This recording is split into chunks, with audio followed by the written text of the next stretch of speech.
ask her when she's going to become a bhikkhuni. And that question comes from Ajahn Brahm. She will laugh. But anyway, the reason I mentioned the introduction to meditation class is if there's anybody here coming to that introduction to meditation class, it's very worthwhile. Veronica's been a long time helping out, teaching. That is in the room to my right over here. And this is the ongoing class. I always call that the people who are almost experts. Is that you?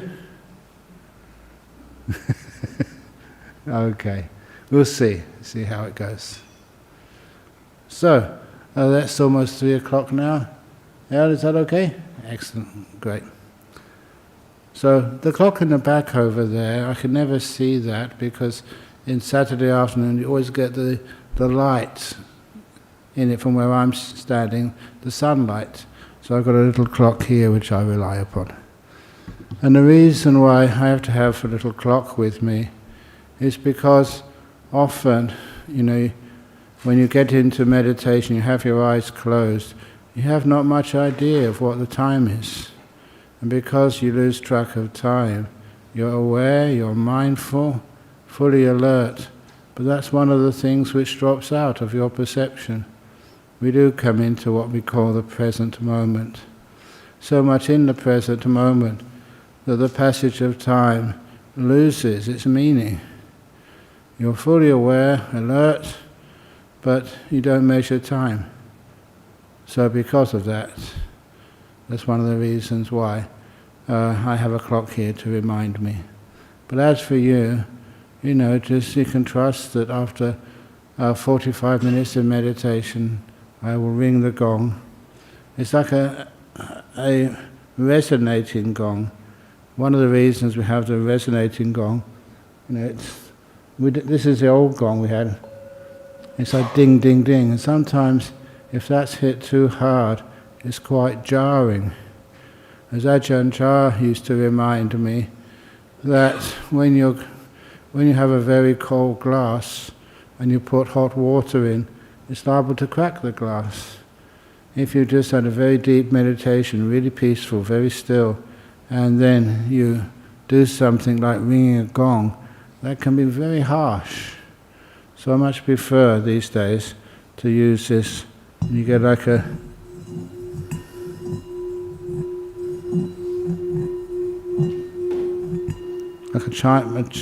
chiming sound.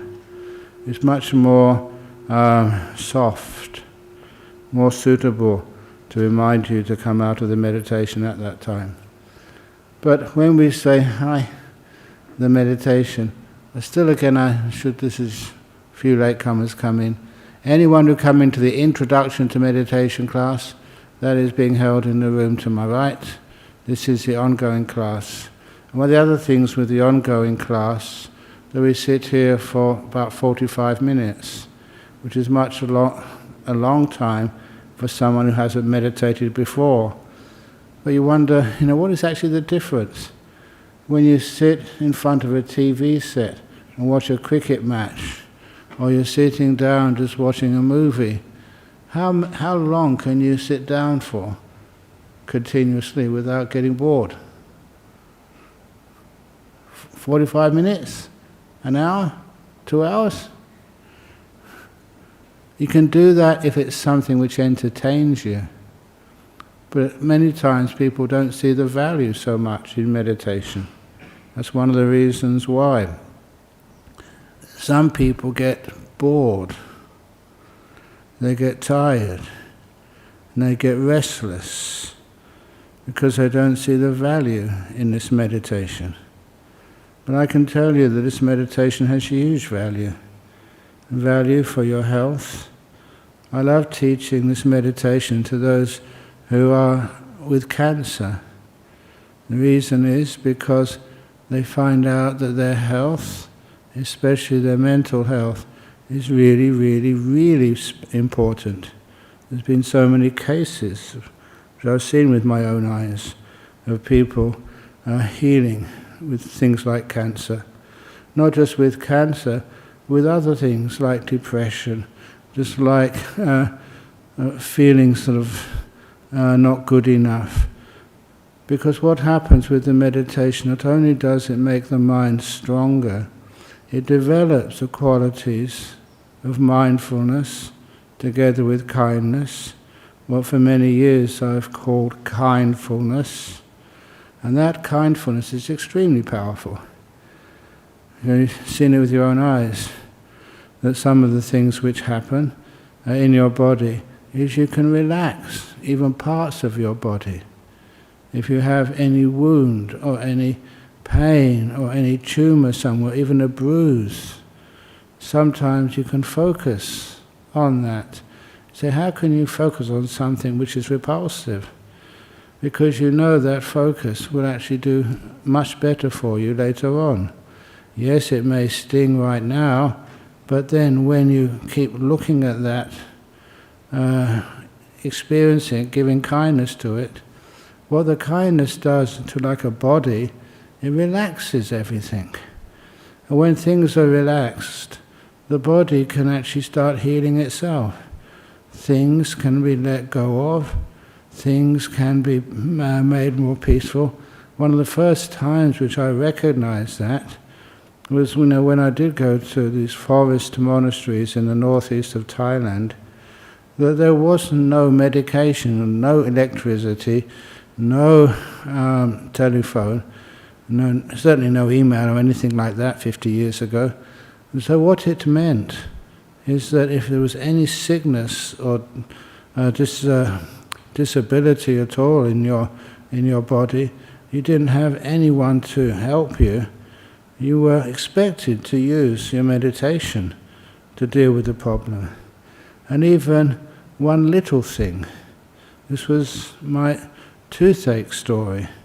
I don't embellish this, because I don't need to. It's fantastic by itself.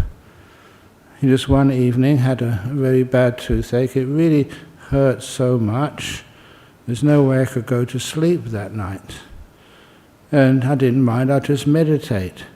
But when I meditated, that was tough too, because you couldn't do things like watching your breathing. All you could watch is your jaw, which was aching and pulsating in pain. So I did go to the medicine cupboard, and you know what? When I opened the medicine cupboard, there was nothing in it.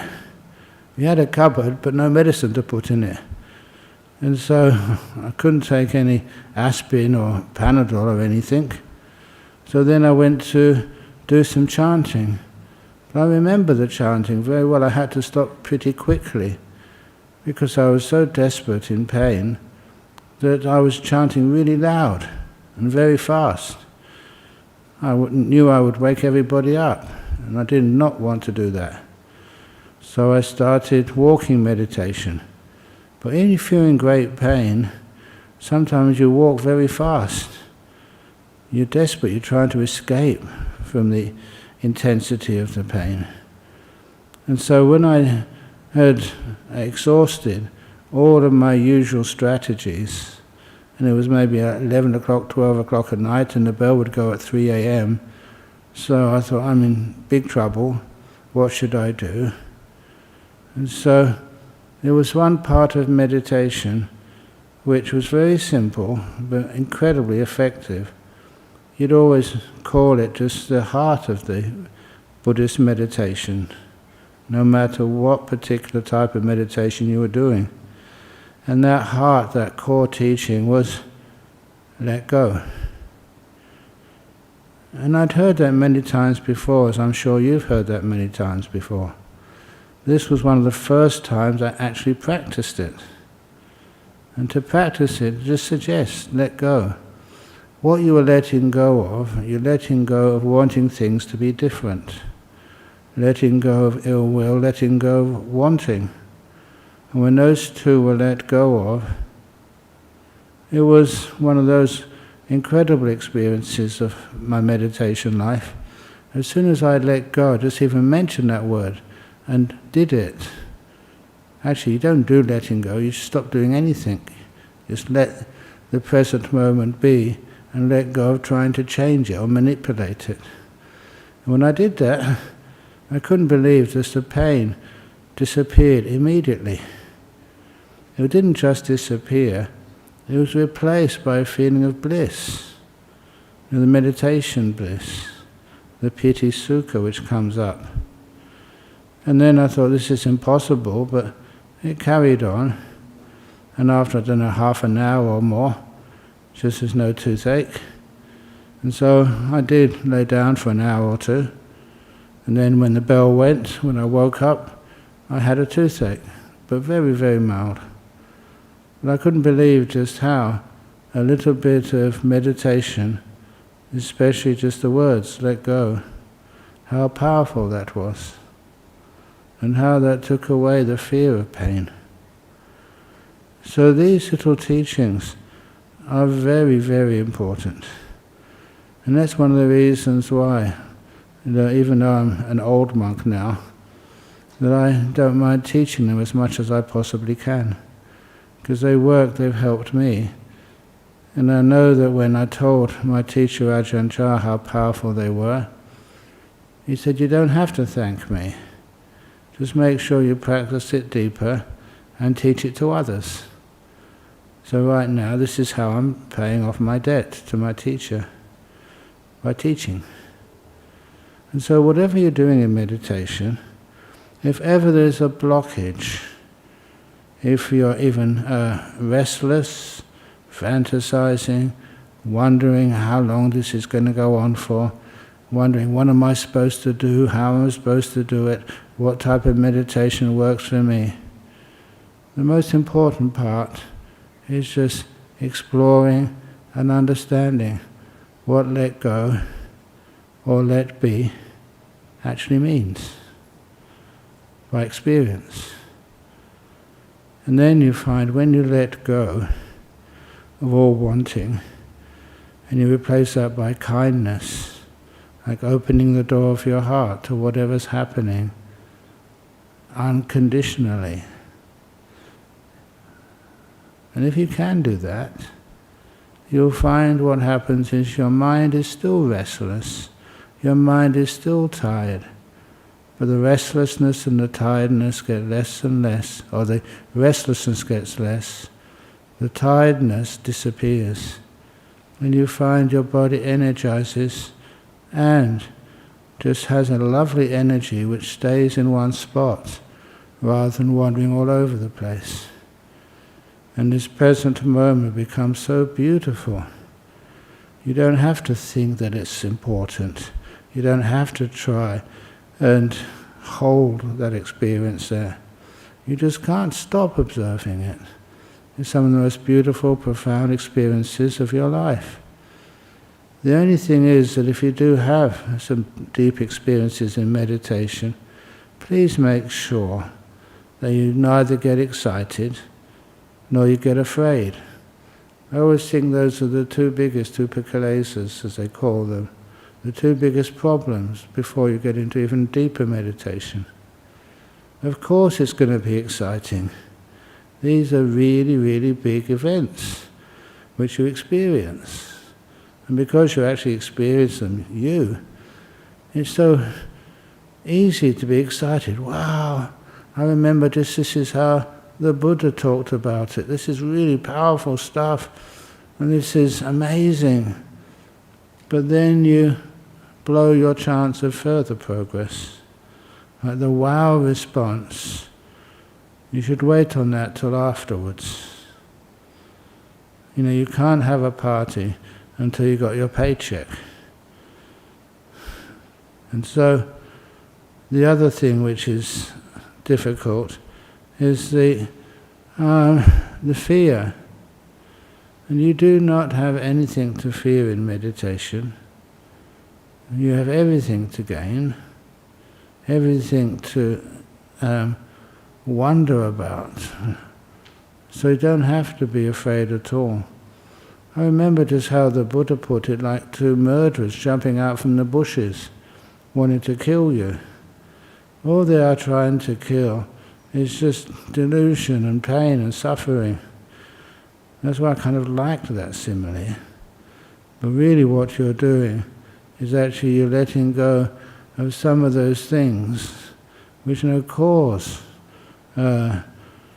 suffering in your life. It's like taking out a rotten tooth. But it doesn't hurt, it's blissful, but it's very powerful. That's one of the reasons why some people get into deep meditation, beautiful meditation, and they don't go as far as they could, because it's like the fear or the wow response. And I say that now to avoid doing that.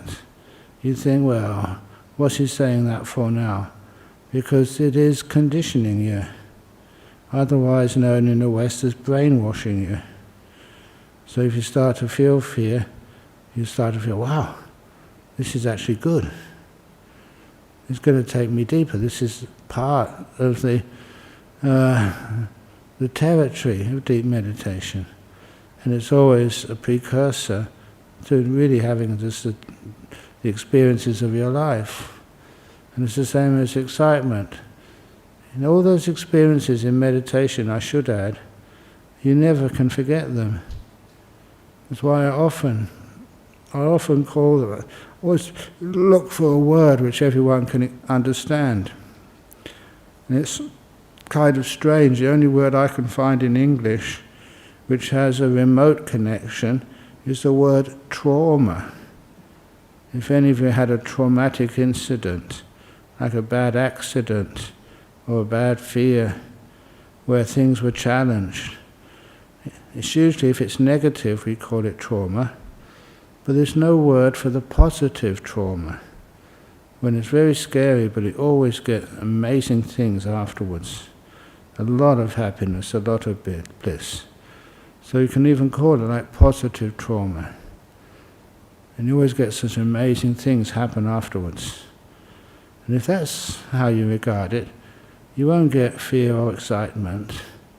You will allow it to be. You trust it. When you have that trust, you can let go even more. Because you let go even more, you get deeper and more peaceful. And even recently, when I was in Hong Kong recently and giving lots of talks, it does happen sometimes. I get tired. I'm an old monk, and I travel a lot. And I told the people in Hong Kong, when I first arrived there, I was tired. And then had a big schedule. And I said, can I please just have like an hour of free time? And that's when you meditated. And after meditating, you can give a really good talk. And they notice there the change of my energy levels. This is how I make use of meditation. I don't know exactly how it works, I just know it does work. You sit there and get as still as you possibly can, and then afterwards when you open your eyes, it's like you've had a good night's sleep, it's like you're a young monk again, and you can give a really good talk.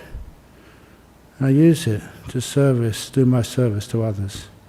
So there's so many benefits. And after a while, I would expect that you to be able to experience many of those benefits yourself, so that you can enjoy this meditation and don't fear it at all, and enjoy the power and the good health which it confers on you. So anyway, that's a lot of talking, but I do that as an introduction in order to calm your mind, to set the mood. If you just started meditating when you first came in here, after chatting to one another, after driving your car through traffic, and you come here, you need time to actually slowly slow down and come to a state where the meditation becomes easy to do. Really, it should be one of the easiest things in the world for you. You just let go. If it's doing something, fair enough, that's hard work. But it's actually letting go and just letting things be. And the mindfulness is strong by itself after a while, because all your energy goes into knowing rather than doing. So again, I've talked enough, so I now invite you to get into your meditation position, however that is. And my meditation position does actually change every day. And the reason it changes is because I actually ask, I inquire of my body, how are you? I let my body decide on the best meditation posture this afternoon. And to be able to do that, I do start with my feet. And I start with my feet because they're the furthest part away from my head. And I can build up the power of mindfulness and the power of kindness just on my toes.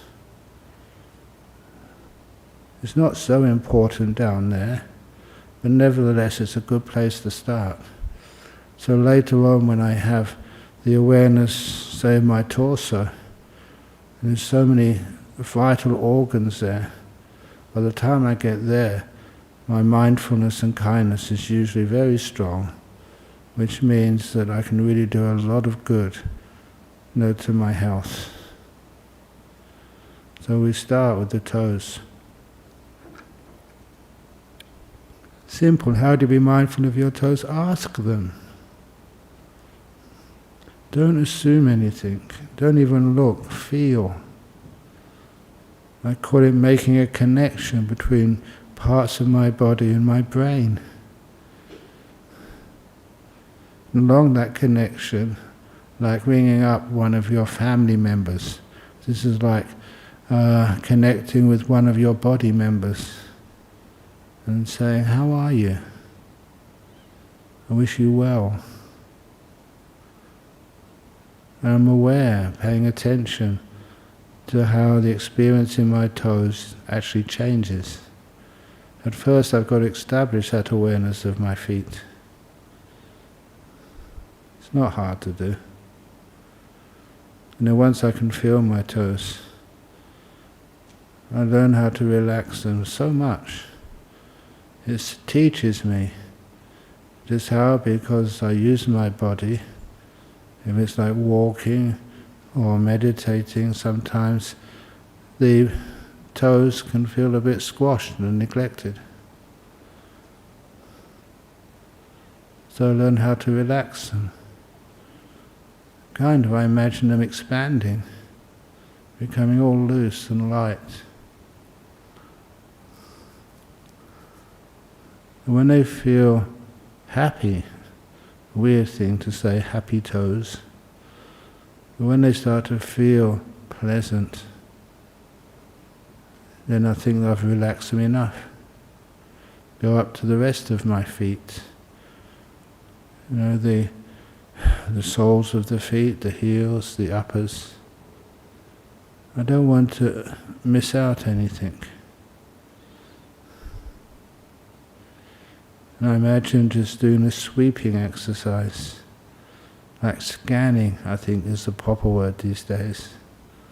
You slowly scan up your legs, and past the heels, making sure everything is relaxed. And I'm still, even after all these years, surprised at how I can relax these parts of the body, just even the heels, which I didn't think there's anything wrong with them, but nevertheless I can relax them even more. And then move up from the heels to the ankles.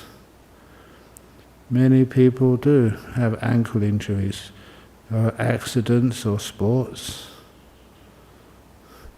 And even though there's no injuries to my ankles right now, still I learn how to relax them.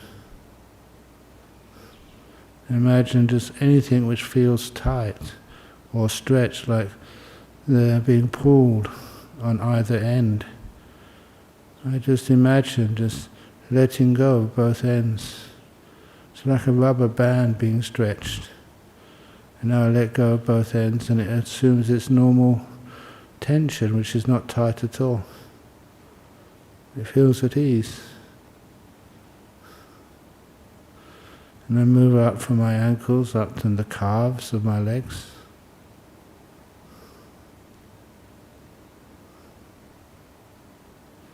and the calves of my legs, including the bones inside, and the skin, the muscles.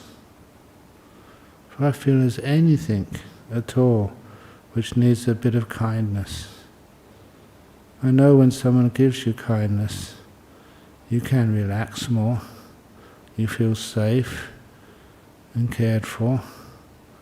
So muscles do the same.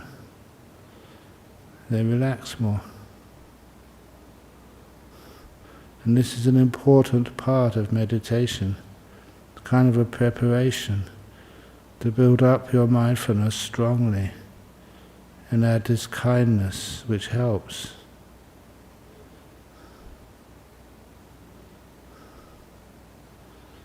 And then I eventually get to my knees. Many people who've used their knees for exercise, running, cycling, whatever you do, that after a while your knees can feel worn out. As for me, I've been mindful of my knees for such a long time. They feel relaxed. No ache, no pain. Which means that I can meditate for a long time without having to worry about the aches and the pains of a usual 73-year-old. Remove the attention past the knees once they're relaxed, up my thighs, huge muscles. Just make sure that everything is as well as they possibly can be. And I like the little metaphor or imagination of them sinking into the cushions, but nothing being held tight. They're not trying to impress other people. They're just learning how to relax to the backs. And I get to my buttocks,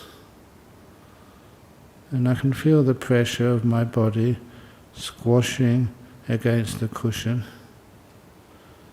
But I know that that's unavoidable. What I do look out for is to make sure that that pressure is well balanced, basically even on both sides. When it's even, then I've discovered there's no, after a while the pain or the ache, it's only mild, would actually disappear. But I try and make sure it's all centered. I notice I can do better, so I'm just going to adjust my cushion underneath.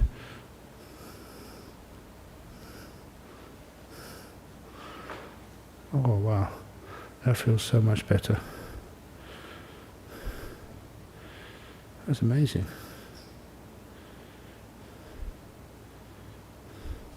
And then, once that is adjusted, I saw all my legs are being paid attention to, and I've been kind to them. And then I can not just be aware, but being kind enough, if there was a problem, I will even adjust my body to make it feel at ease.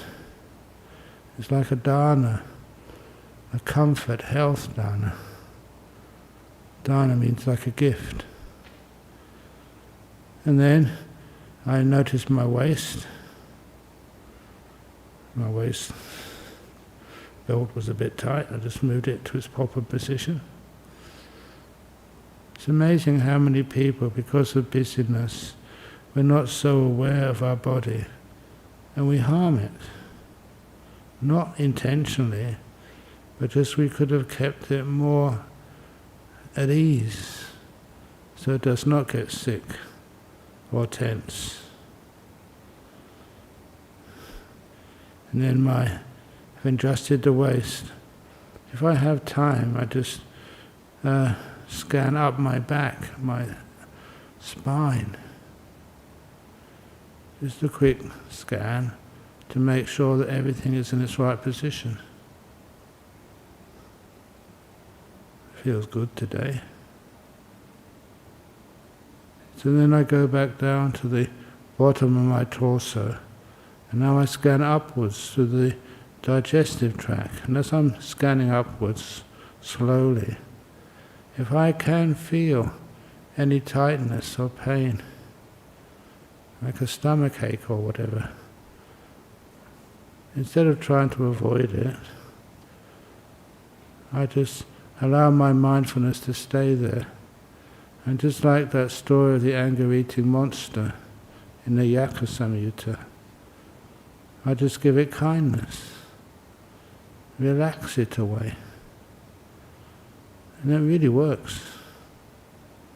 And if there is any organ in my back, which I think that's where they usually are located, if I feel any aches or pains in my back area, not just bone, but some organ, I also give that kindness as well, so that can relax. When I get up to my stomach, this time of the day for a monk it's usually empty, which is wonderful. My body is used to that, so it's just nothing going on up in there. My stomach, or monks' stomachs, are peaceful in the afternoon. And peace is such a beautiful word. And I go up from my stomach to my lungs. As a monk, I did inherit some allergies from my father, who had full-on asthma. So I thank my lungs. You don't have to breathe hard now. This is very relaxing. So even my lungs don't have to work hard. They can take a rest. And just breathe a tiny bit.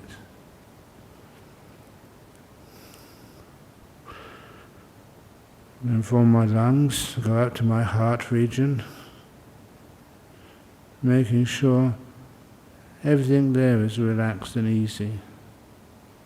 Just even wishing that, may my heart region be at peace and healthy. That's why some of the monks, we do chanting. This is the essence of the chanting, wishing people health and happiness. And then from there, I always mention this for any women here, as you go past your breast region, if you find anything there which is a little bit awry, not quite balanced, strange feelings, just pause a few moments there, not out of fear, but out of this wonderful opportunity to do something for your own health. Give that area kindness.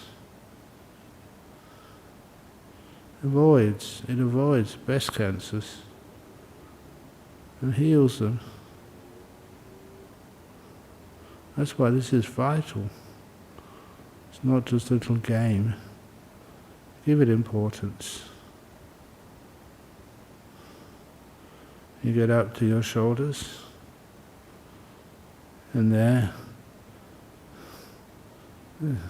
I'm kind of amazed. Every time I go to my shoulders, I think except once recently, you go to your shoulders and they're tense. What does tightness mean? It means they're being extended, pulled apart, stretched. So I imagine just two beings on each shoulder, 4 in all, and they're stretching at my shoulder muscles and making them feel tense. Now, I let go of both sides. Let my shoulders droop, be natural, be at ease. At the very least, it shows that I have kindness. I'm not trying to meditate to prove things to others. I'm doing it for the sake of the health and happiness of my own body. And once they're relaxed, which now they are, I go down my arms, past my elbows, past the elbows, the forearms, and the wrists, and the hands, So I get to the end of my arms, the fingers. And there, how do you place your fingers when you're meditating? The best answer is you ask them, how are you there? My fingers are just happy where they are, so I'll leave them alone. Then I go up to my neck. How's the head on top of your neck? Because if the head is too far forward, it doesn't feel comfortable, and actually that contributes to sleepiness. Head is too far back, feel a bit too tense. Too much to the left or right is uncomfortable too. So see if you can balance your head. What feels best for you? You usually find these pieces of wisdom through trial and error and mindfulness together with kindness. Again, you don't stop with what looks good, but what feels good.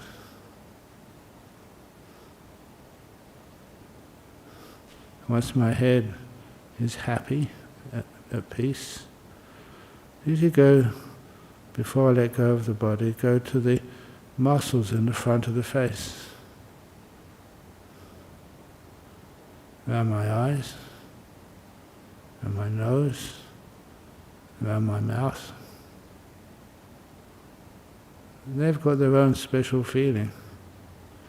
Even if I didn't pay too much attention on where I was watching, I still know that that is around eyes feeling.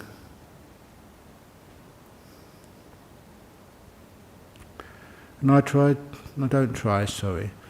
let them relax as much as they can. No one is watching. Everyone has their eyes closed, so I don't need to prove anything to anybody. I want to feel everything relaxed to the max. I'm kind. Kind to my own facial muscles. If you don't be kind to those facial muscles, people complain of headaches in meditation. I'm kind of surprised when people say that, because I always practice so headaches just would not come, and even in the first place. You were too relaxed for headaches. And I just relax these feelings in the face as deeply as I can.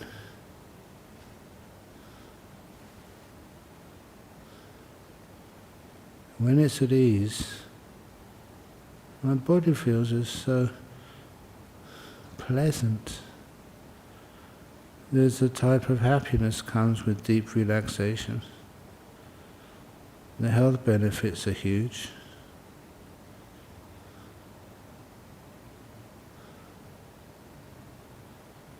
And I usually stay with my body until I can experience the joy of relaxation.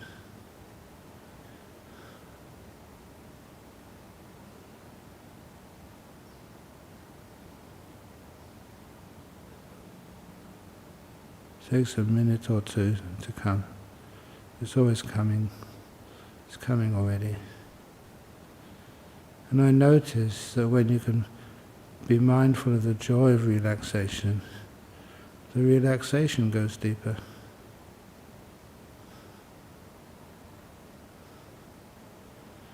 And I do this because I'm developing how the Buddha taught, to begin making mindfulness a priority. And what is mindfulness? The ability to be in the present moment with hardly any effort. A natural abiding of being aware of simple things. And it lets me transition often just automatically from the body to the mind. The body is relaxed at ease. It doesn't require me to solve any problems. Business with the body is over. And I can now be with my mind. You often heard me say the first thing, in this present moment, just now. I don't force myself on the present moment. I just know the unreliability of perceptions from the past. That's why we always argue what happened. You can't depend upon the past. You can't even learn from it. The best thing to learn from is this present moment, not the past. And as for the future, I was just saying to some friends in Hong Kong, my English teacher at school would not have believed that I could have been an author of anything, of best-selling books.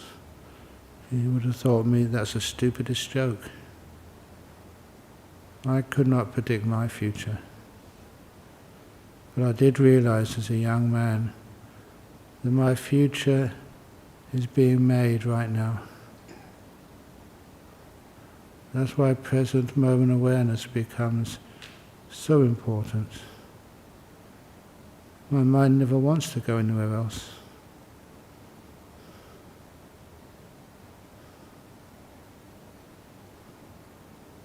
Once my mind is in this present moment, it's not focused from me. I don't do this. Just the present moment awareness is so attractive. It's like seeing a sunset. Sometimes it's so beautiful, it pulls you in.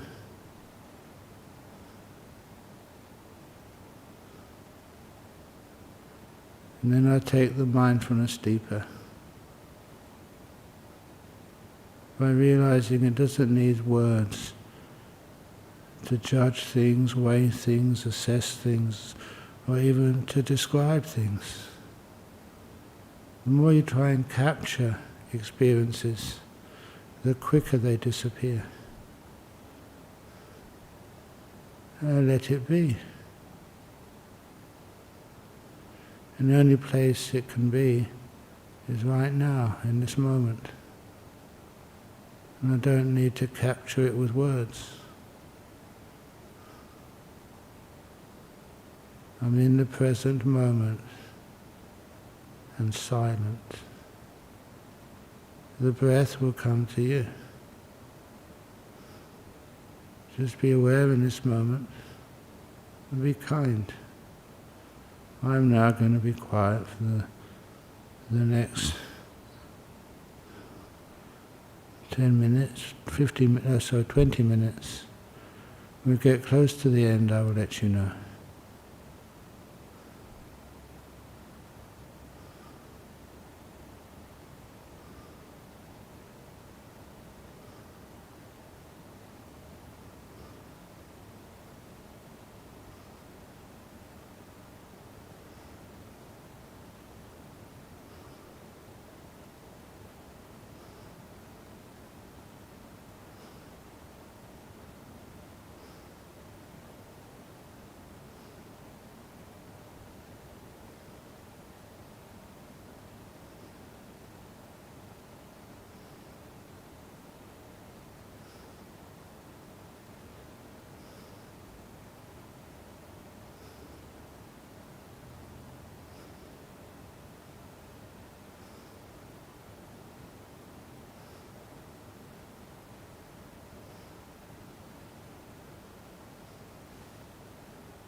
So how do you feel right now? To be mindful of the effect of meditation. What worked and why? What didn't work?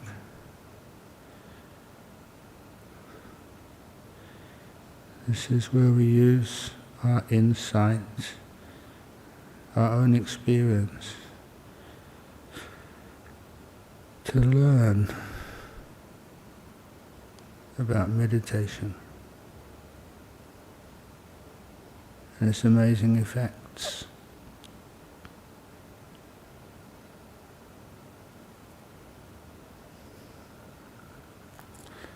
How relaxed is your body? How peaceful is your mind? What does peace feel like as an experience?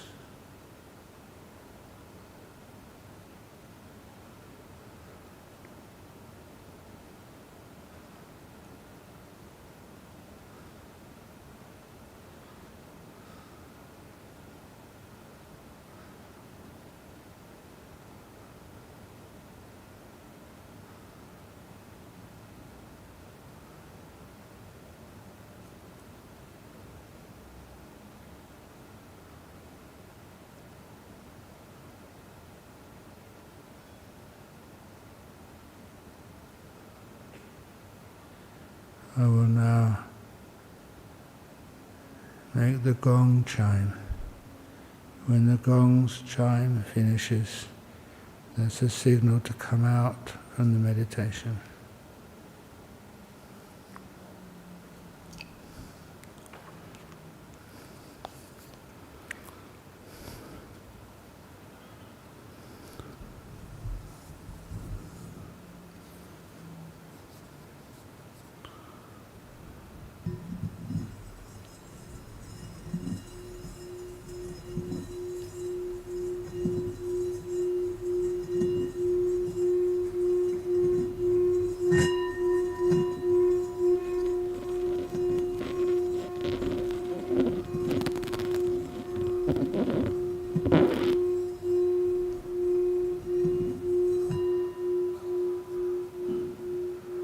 Thank you. Now usually we start with some questions from the internet. Thank you, Al.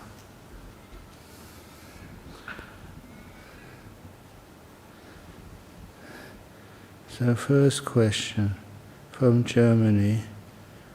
What kind of experience is insight? Is it a feeling? How does it happen? I understand not to expect anything. Should it happen by itself? Of course it does. That's one of the suttas. I actually read this out in the retreat I did in Hong Kong. It's the sutta which I first came across, a little booklet by Bhikkhu Bodhi. So how enlightenment happens by itself. It says a person who has deep meditation, who is still, does not need to will, does not need to make a choice. Oh, may I see things as they truly are. It's a natural result. When you look at nature as a scientist, you can see what happens. The problem, sometimes you think you already know, and that's when you block out things. But if you are got no preferences, no wanting, no ill will, your mind becomes still, so the other hindrance of dullness and restlessness vanish, and this amazing hindrance of doubt vanishes. Then what you see is true. And you can actually see it not as you want to see it, but as it truly is. It happens by itself, and sometimes it kind of shocks you. A lot of times it's a relief, depending on what insight it is and how deep it is. And certainly it makes you see life in a totally different way. it's not just another thing you can write about in your thesis for a PhD.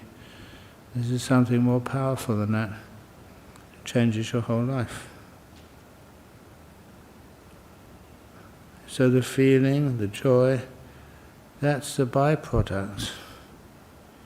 But the main thing of the insight is you see things as they truly are, not as you thought they were.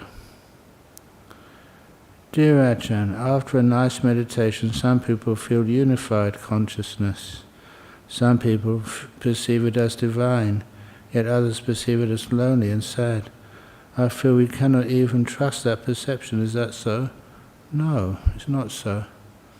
If you trust people's opinion of that, then that is going to be confusing for you. But trust your own experience.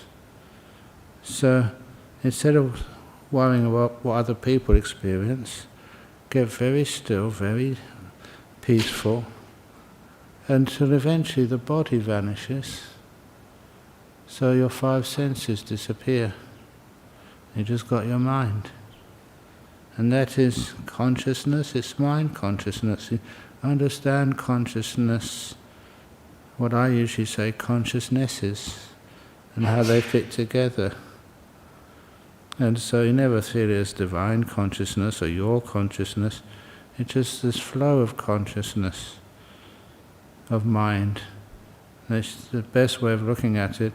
Is you stand on a bridge, on a river, and you see the water flowing underneath. It looks exactly the same as yesterday or last year, but you know the water which is flowing under the bridge is totally different today than it was yesterday. It looks the same, but you see it as a flow of events, not as something permanent. Dear Ajahn, how can I stop the subtle controlling during meditation? After a while you find that if you don't control, you don't stop the subtle controlling, basically you realize it's a hindrance. So you pay no attention to it. When you're not paying attention to controlling, you can't do anything.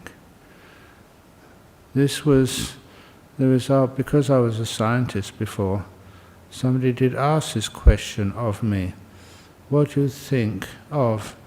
It was the founder of the Royal Society in UK, basically a science society, which was Lord Kelvin, about 200 years ago, 300 years ago. And he said, one of his favourite quotes was, the only way to control nature is learn how to measure it first. And that's why early science spent a lot of time making standard measurements and standard time, so it had something to compare it with, so we could have accurate standard measurements. And this person asked me, I don't know why, but I thank him for it. He said, what do you think of that? And I said, I think that was actually wrong. That wrong in the sense that we don't really want to control nature. We think we're controlling it, but nature always surprises us. So instead, we let go of controlling by learning not to measure. When you're measuring, you can't control. So during meditation, instead of trying to measure it and aim for these amazing meditations, which you will never get by controlling or wanting, instead of that, we learn how to let things be, let go. And let go is not measuring. And the world is free. You can't want anything if you haven't seen it before and measured it. That's one of the reasons why people go window shopping before they buy. They measure it first, before they want it. It's amazing when you focus on that truth, that really helps you let go. Is it possible to get to meditation without experience pamoja, piti and sukha? Why or why not? No, it's not possible to get into deep meditation. Pamoja, the joy, and the piti, sukha, that's part of the deep meditations, the jhanas. And of course people often ask me about that, why do I go so much on these jhanas? These are the deep meditations. But when it's recorded in the sutras, when people ask, what type of meditation did the Buddha teach? And Ananda replied, only 4 types of meditation. First jhana, second jhana, third jhana, fourth jhana. That's how important they are. And that's also why to do the meditation that you will experience those eventually. So please don't be excited by them or afraid of them. They're just what happens. Okay, questions from the floor? Anyone here want to ask a question?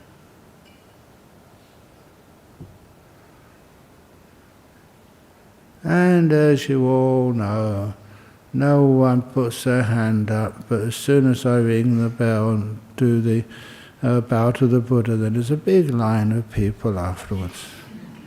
And sometimes when there's a big line of people, a lot of them ask the same question. So if they ask a question, in public, I would only have to repeat the answer once. No takers? Okay. I'm just going to bow to the Buddha, and then after bowing to the Buddha, you can form the line.